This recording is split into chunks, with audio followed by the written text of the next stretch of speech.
ವಿನಯ್ ಅವರ ವೈಫ್ ಬರ್ತಾರೆ, ಸಂಗೀತನಿಗೆ ಒಂದಿಷ್ಟು ಮಾತು ಹೇಳ್ತಾರೆ. ಅದನ್ನು ಅಬ್ಸರ್ವ್ ಮಾಡಿರ್ತೀರ ನೀವು ಅವರ ಬಂದಂಥ ಪೇರೆಂಟ್ಸ್ ಬಂದಂಥ ಸಂದರ್ಭದಲ್ಲಿ. ಸೊ ವಿನಯ್ ಸ್ವಲ್ಪ ಜೋಶ್ ಜಾಸ್ತಿ ಆಯ್ತಾ ವೈಫ್ ಬಂದ ಮೇಲೆ, ಅಥವಾ ಸಂಗೀತ ಸ್ವಲ್ಪ ಡೌನ್ ಆದ್ರೆ ಅವರು ಹೇಳಿದ ಮೇಲೆ ಮಾತುಗಳು? ಇಲ್ಲ ಹಾಗೇನಿಲ್ಲ, ಜೋಶ್ ಬಂದಿದ್ದು ನಿಜ. ವಿನಯ್ಗೆ ತುಂಬ ಖುಷಿಯಾಗಿದ್ದು, ವಿನಯ್ ಅಂತಲ್ಲ ಎಲ್ಲರಿಗೂ ಒಂದು ಜೋಶ್ ಸಿಕ್ಬಿಡ್ತು ಫ್ಯಾಮ್ಲೀಸ್ ಬಂದು ಮಾತಾಡಿದಾಗ. ಆ್ಯಂಡ್ ಎಲ್ಲ ಫ್ಯಾಮ್ಲೀಸ್ ಮೆಂಬರ್ಸ್ ಏನು ಹೇಳಿದ್ರು ಅಂದರೆ ಯಾರ ಮೇಲೂ ಕಂಪ್ಲೇಂಟೇ ಮಾಡಲಿಲ್ಲ.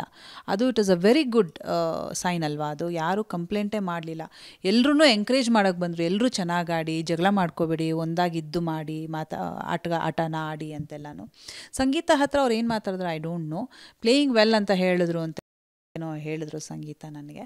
ಸೊ ಹಾಗಾಗಿ ಡೌನ್ ಆದರು ಅಂತೆಲ್ಲ ಏನೂ ಅನ್ನಿಸ್ಲಿಲ್ಲ. ಬಟ್ ವಿನಯ್ ಅಫ್ಕೋರ್ಸ್ ಖುಷಿಪಟ್ಟರು. ಇನ್ನೊಂದಷ್ಟು ದಿನ ಆಡೋದಕ್ಕೆ ಅವ್ರಿಗೆ ಒಂದು ಬೂಸ್ಟ್ ಆದಂಗೆ ಆಯಿತು. ಅವ್ರಿಗೆ ವೈಫ್ ಆ್ಯಂಡ್ ಮಗ ಎಲ್ಲ ಬಂದಿದ್ದು. ಸಂಗೀತ ಡೌನ್ ಏನಾಗಲಿಲ್ಲ. ಇನ್ಫ್ಯಾಕ್ಟ್ ಎಲ್ಲರೂ ಆ ವೀಕು ನೆಕ್ಸ್ಟ್ ವೀಕೆಲ್ಲ ತುಂಬ ಹತ್ತಿರ ಆದರು. ಮನೆಯವರೆಲ್ಲ ಹೇಳಿದ್ಮೇಲೆ ಈ ಥರ ಜಗಳ ಎಲ್ಲ ಬಿಟ್ಬಿಡೋಣ, ಕಾಂಪ್ರಮೈಸ್, ಆಮೇಲೆ ಚೆನ್ನಾಗಿರೋಣ ಅಂದಾಗ ಎಲ್ಲರೂ ಚೆನ್ನಾಗಿದ್ದಿದ್ದು ಉಂಟು.